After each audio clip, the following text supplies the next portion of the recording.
வாழ்க வையகம், வாழ்க வையகம், வாழ்க வளமுடன். குரு வாழ்க, குருவே துணை. குருவின் மலரடி போற்றி. சிந்தனையை, உடல் நலத்தை சீரமைத்து உய்வித்த குருவே வாழ்க.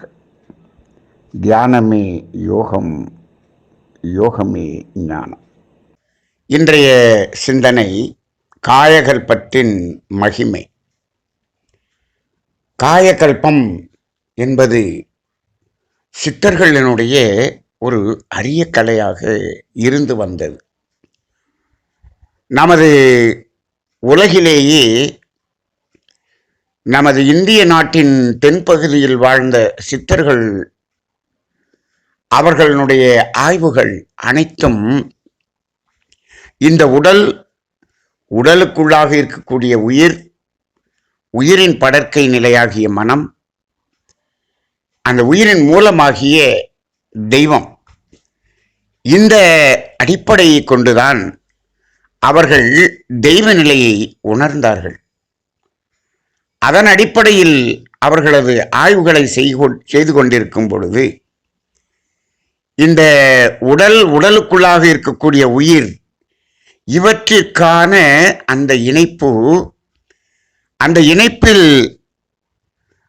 அந்த இணைப்பு சரியாக இல்லாத போது ஏற்படக்கூடிய நோய்கள், இவற்றையெல்லாம் ஆய்ந்து அந்த நோய்கள் என்ற ஒரு துன்பத்திலிருந்து ஒரு முழுமையான விடுதலை பெறக்கூடிய அளவிற்கு நமது சமுதாயத்துக்கு தத்துவங்களை கொடுத்தவர்கள் சித்தர்கள். அப்படி மலர்ந்ததுதான் சித்த மருத்துவம் என்று மலர்ந்திருந்தது. அவர்கள் கண்டு உணர்ந்த இந்த கலையாகிய காயகல்ப கலை. இப்ப காயகல்பம் என்று சொல்லும் பொழுது இது 2 வார்த்தைகளை உள்ளடக்கியதாக இருக்கிறது. காயம் கூட்டல் கல்பம் என்று. காயம் என்பதை உடலை குறிக்கிறது, கல்பம் என்பது உறுதியை குறிக்கிறது. ஆக இந்த காயகல்பத்தின் மகிமை என்பது உடலை உறுதி செய்யக்கூடிய ஒரு பயிற்சி என்று சொல்லுகிறோம். உடலை உறுதி செய்யக்கூடிய பயிற்சி என்று சொல்லுகிறோம். ஆனால் இந்த பயிற்சி என்பது உடலுக்கான பயிற்சி இல்லை என்று மகரிஷி அவர்கள் சொல்வார்கள். உடலுக்கான பயிற்சி என்று ஒன்று உண்டு. மனதுக்கான பயிற்சி என்பது தியானம், உயிருக்கான பயிற்சி என்பது இந்த காயகல்பம் என்று சொல்வார்கள். ஆக இது உயிர்க்கான பயிற்சி என்று சொல்லுகிறோம். ஆனால் அதனுடைய பலன் உடலை உறுதி செய்வது என்று இங்கு அந்த தலைப்பே அதனுடைய பொருளை அடக்கி இருக்கிறது. அப்படி என்றால் இது என்ன தத்துவத்தை சொல்ல வருகிறது என்று சொன்னால், உயிரை உறுதி செய்து விட்டால் அந்த உயிராற்றல் என்பது உடலை உறுதி செய்துவிடும் என்பதுதான் இங்கு தத்துவம். இந்த காயகல்ப கலையின் மகிமையே என்ன என்று சொன்னால், உயிரை உறுதி செய்து உடலை உறுதி செய்வது என்பதுதான் இந்த தத்துவத்தின் மகிமை. இந்த உடலை உருவாக்கியது யார் என்று ஒரு கேள்வியை கேட்டு பார்ப்போம். இந்த உடல் முதலில் உருவாகியதா, இந்த உயிர் முதலில் உருவாகியதா என்று சிந்தனை செய்து பார்த்தால், முதலில் உயிர்தான் உருவாகியது கருவாக. அதன் பிறகு இந்த உயிர்தான் உடலை உருவாக்கியது, உடலை கட்டியது. இந்த உறுப்புகளினுடைய ஒவ்வொரு வடிவமைப்பையும் உருவாக்கியது இந்த உயிர். அப்படியானால் இந்த உடலின் உறுப்புகளின் அந்த உருவம், அதனுடைய அமைப்பு, இந்த உடல் அமைப்பு எப்படி இருக்க வேண்டும் என்பது இந்த உயிருக்குத்தான் முழுமையாக தெரியும். அதே போல இந்த உடலின் இயக்கம், உள்ள உறுப்புகளின் ஒவ்வொரு இயக்கமும் எப்படியெல்லாம் இயங்கப்பட வேண்டும் என்ற அந்த இயற்கையின் நிகழ்வுகள் அந்த உயிர் என்பதற்கு தெரியும். ஏனென்று சொன்னால் இவை அனைத்தும் எப்படி உருவாக்கப்பட்டது, எதன் அடிப்படையில் உருவாக்கப்பட்டது என்று பார்த்தால் அறிவும் ஆற்றலும் கொண்டு உருவாக்கப்பட்டது என்பதுதான் உண்மை. ஏனென்றால் அந்த சுத்தவெளியாக தெய்வத்திடமிருந்த ஆற்றலும் அறிவும் அந்த இயக்கத்தில் வரும் பொழுது ஒவ்வொரு இடத்திலும் அதே ஆற்றலும் அறிவும் தானே எல்லா வேலைகளையும் செய்து கொண்டிருக்கிறது. ஆக இங்கு அந்த அறிவும் ஆற்றலும் கொண்டு இவையெல்லாம் நமக்கு உருவாக்கப்பட்டு இயக்கப்பட்டு வருகிறது. அப்படி என்று சொன்னால் இந்த உடலின் இயக்கத்தை இயக்குவது இந்த உயிர் ஆற்றல். அது எப்படி இயங்க வேண்டும் என்று அதனுடைய அமைப்பு இந்த உடலின் அறிவு. அப்ப அறிவும் ஆற்றலும் மட்டுமே. அப்ப இந்த உயிர் ஆற்றல் என்பது ஆரோக்கியமாக இருந்தால், வளமாக இருந்தால் இந்த உடல் ஆரோக்கியம் முழுமையாக ஆரோக்கியமாக இயங்கும். அப்ப இந்த உடல் ஆரோக்கியம், உடல் உறுதி என்பது எதை பொறுத்து இருக்கிறது என்று சொன்னால் உயிரின் உறுதியை பொறுத்துத்தான் இருக்கிறது. அதனால இந்த உடலில் ஏற்படக்கூடிய அந்த நோய்களுக்கெல்லாம் உடலிலேயே மருத்துவம் செய்து கொண்டிருந்தால் அது முழுமையாக குணம் ஆவதற்கான வழியே இல்லை.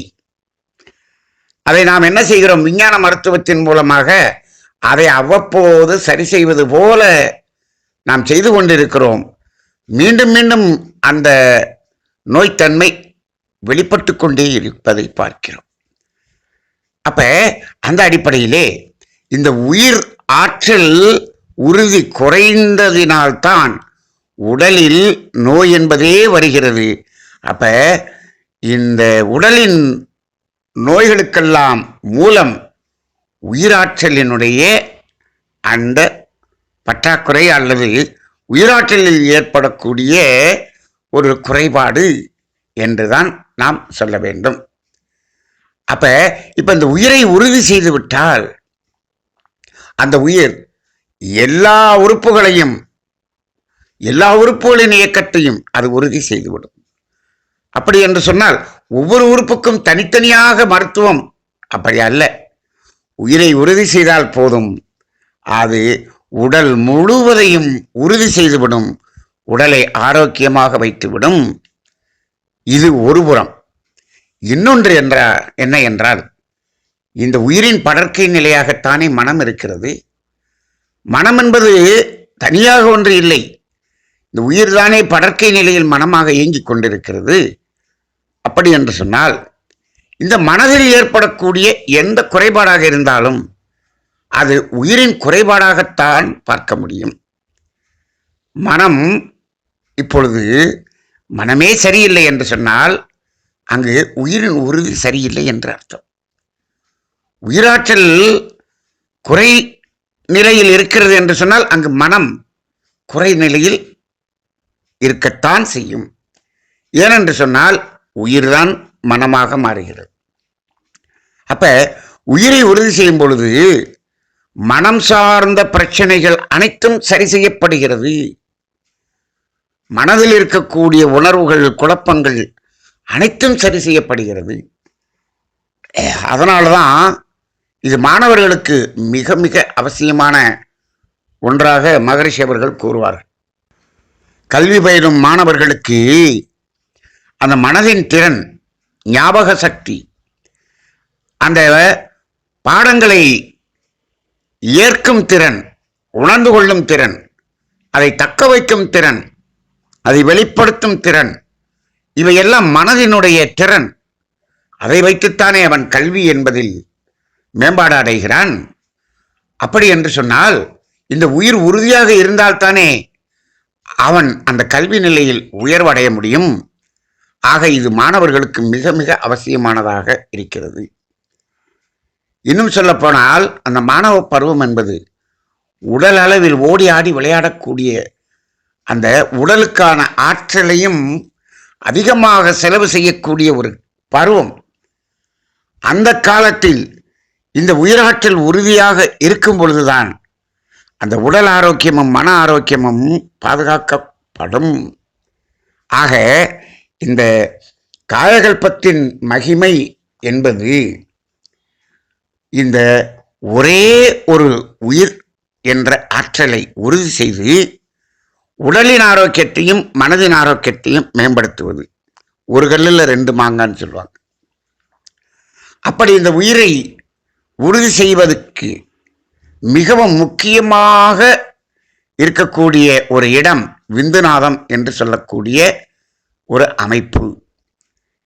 அதில்தான் உயிர் தங்கி இருக்கிறது என்ற ஒரு உண்மையை இங்கு உணர்ந்து கொண்டு அந்த விந்துநாதத்தின் மதிப்பை உணர்ந்து போற்றி அதனுடைய தன்மையை வீரியப்படுத்தி இந்த உயிரை பல கோடி உயிர் துகள்களை தாங்கக்கூடிய ஒரு தன்மையை அதற்கு வளப்படுத்தி கொடுப்பதுதான் இந்த காயகல்பத்தின் ஒரு மகிமையாக இருக்கிறது. ஆக இந்த காயகல்பத்தின் மகிமை என்பது உயிர் என்ற ஆற்றலுக்கு பயிற்சியை கொடுத்து உடல் மற்றும் மனம் அவருடைய முழுமையான ஆரோக்கியத்தை மேம்படுத்துவது என்பதை நாம் இங்கு உணர்ந்து கொள்வோம். அதன் அடிப்படையிலே இது ஒரு சிறிய பயிற்சியாக இருந்தாலும், சிறிய குறுகிய காலத்தில் செய்யக்கூடிய பயிற்சியாக இருந்தாலும் அதீதமான பலனை கொடுக்கக்கூடிய ஒரு பயிற்சியாக இருக்கிறது. இது ஒவ்வொரு மாணவர்களுக்கும், ஒவ்வொரு இல்லத்தில் இருப்பவர்களுக்கும், வயதானவர்களுக்கும் எல்லோருக்கும் அடிப்படையாக தேவையாக இருக்கக்கூடிய ஒரு பயிற்சியாக இதை சமுதாயத்துக்கு எடுத்து செல்வோம். ஆரோக்கியத்தை மேம்படுத்துவோம். நோயில்லா சமுதாயத்தை உருவாக்குவோம். நன்றி. வாழ்க வளமுடன்.